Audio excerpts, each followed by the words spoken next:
Is it hard because you're playing it's such a variety? You're going to be at the Hard Rock Cafe, then you go to here you are at this venue, which is an amphitheater. You do all types of venues, clubs. So, how is it hard to acclimate yourself to the different kind of location? Not really. Well, I mean, we just started with this group. You know, that's one thing that we haven't really done a whole lot of is just the regular theater. You know, 25 to 4,000 seat place. You know, people sitting down. You know, the first night was at the Hard Rock, and you know that was more of a club, and you know I'd like to have that one back. I was so nervous, I didn't really remember a whole lot, but it was such a blur. But you know, last night we were at an amphitheater, and it was great. You know, it was our best show so far. We're at one again tonight. You know, and next week we, you know, I think we have a festival and then a couple of clubs. So. You know, I think that the biggest thing that this tour is going to allow us to do is to learn how to be versatile. And I think that, you know, probably the unfortunate thing is you can probably get a little too stagnant in what you do.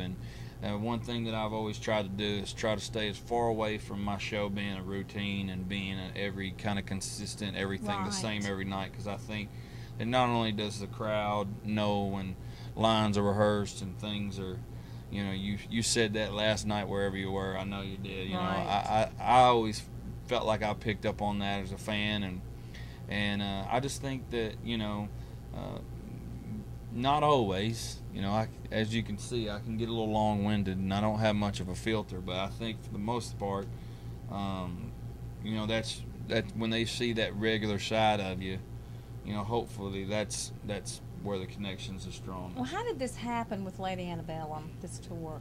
How did it? Do you already knew them? I've known them. I've known them for, you know, 3 or 4 years. I know Hillary the best, you know. Okay.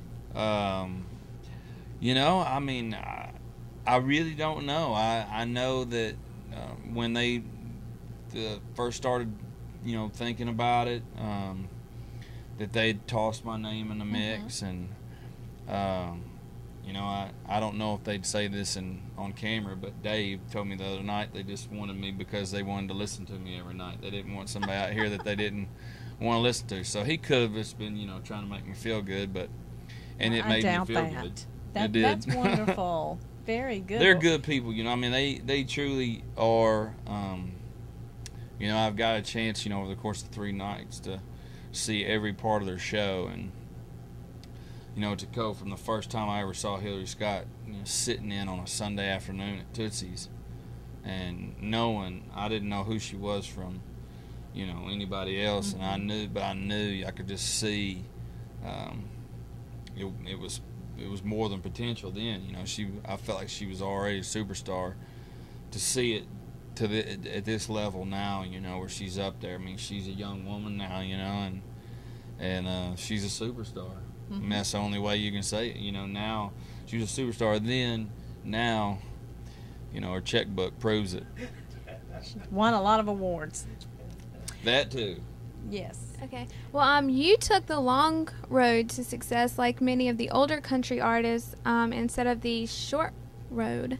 But like you had overnight instant success. What do you think is the toughest part of taking the long road? Oh, you know, I think that it's different for everybody. You know, I think that for a lot of people, it's probably just being patient.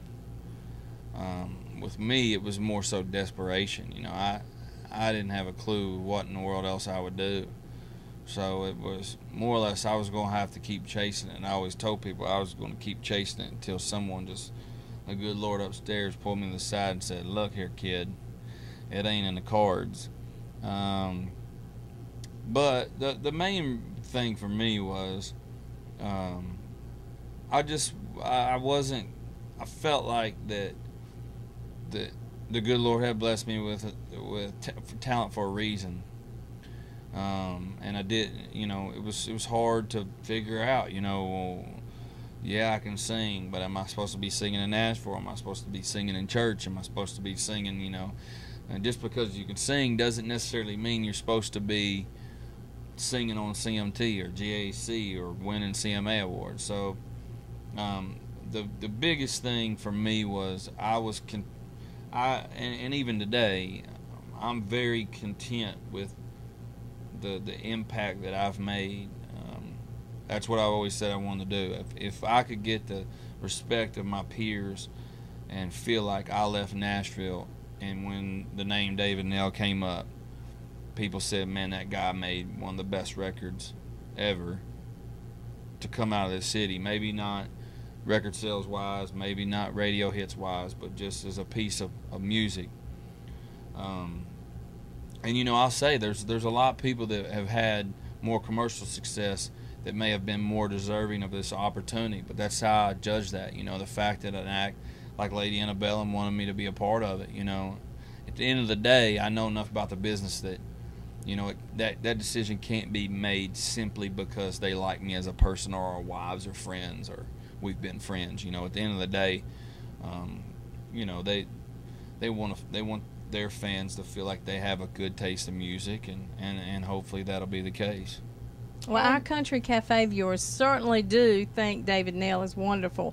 We did a Valentine contest on Country Cafe, David, and they were fighting for those CDs. So if you didn't get one, well, guess what? You can buy one. So let's show that again. Right, David? They're certainly welcome to go out and buy the David Nell CD. Buy 6 of them. Yeah, buy 6 of them. Give them for Christmas gifts, right? And if you Great weren't doing idea. music, what would you be doing? Oh, I'd probably be teaching school. You know, I mean, I love to work with kids. I did a little baseball coaching a few years ago, and I was kind of in between record deals. And I know that I feel like, because when I was 16, 17, 18 years old, going through a lot of the changes in both, I guess, in your body and you know, I still think it's comical that we expect an 18-year-old kid to know what he wants to do with the next 60 years of his life at 18 years old.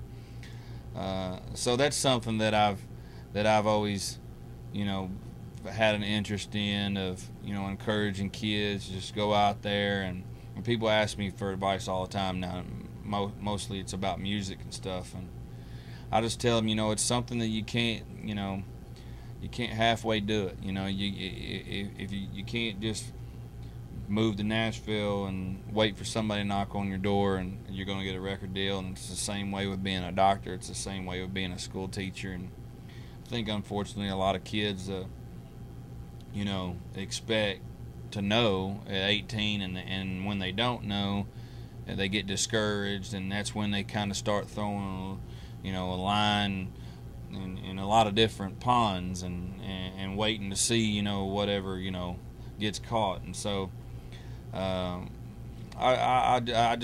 really like kids. I'll keep in touch with all the kids, most all the kids that I coached, and seeing them do you know, well in all different areas. And you know, I think that, you know, I understand. My father was a teacher for 31 years. I understand. I think that, you know, regardless if it's the smallest of the small parts that you played in their life, to be able to see them at 24, 25 years old and see them doing well, it gives you, you know, it's just like singing. When you get a standing ovation, you feel like that you contributed. So would you be one of those teachers that gave hours and hours of homework? Good question. Well, I'll tell you what, this kid right here never took a book home. My parents would agree with that. You know, I wouldn't be teaching anything where there would be that much homework, because I wasn't the smartest student in the world. So they wouldn't just give me a degree and let me teach something that I myself didn't even know. What subject? You know, I was always interested. Obviously, I'm a writer, so English. You know, I love, you know, writing, and that was always the subject that I could kind of BS my way through. And then I always liked history. You know, American history. I like to keep it to this continent. I never really got into the world history and other parts of the world, but. The main thing, you know, is I like to coach. You know, I like athletics. I love sports. I love being around the games. I think that, you know, it teaches a lot more. You know, whether or not you're going to you have aspirations to be a professional or go to college. Although it is a great way to get your school paid for, I mean, but I think that it teaches you about doing something together with a team. Obviously, keeps you healthy, and I think that it builds work ethic and it just I think that it instills a lot of traits that are vital in other areas. Very good. Well, I have one last question. What's the craziest thing you've ever been asked to sign? Something that I cannot say on camera. You know what? These women are something else, aren't they? They'll ask you to sign anything. Yeah, and I think the thing that I was so glad when I got married is I felt like I had the perfect excuse. The unfortunate thing is I think that kind of motivates them a little bit more. Yeah, Faith Hill would probably say that. Okay, we've enjoyed being with you today, Thank you David. So much I fun appreciate it. Talking to you, and I can't wait. We're ready. We've got to go now because we're fixing to go out and watch David perform in just a few minutes, and he's got to get ready. Thank you, Yeah, I David. do. And if you don't have this album, go buy it now.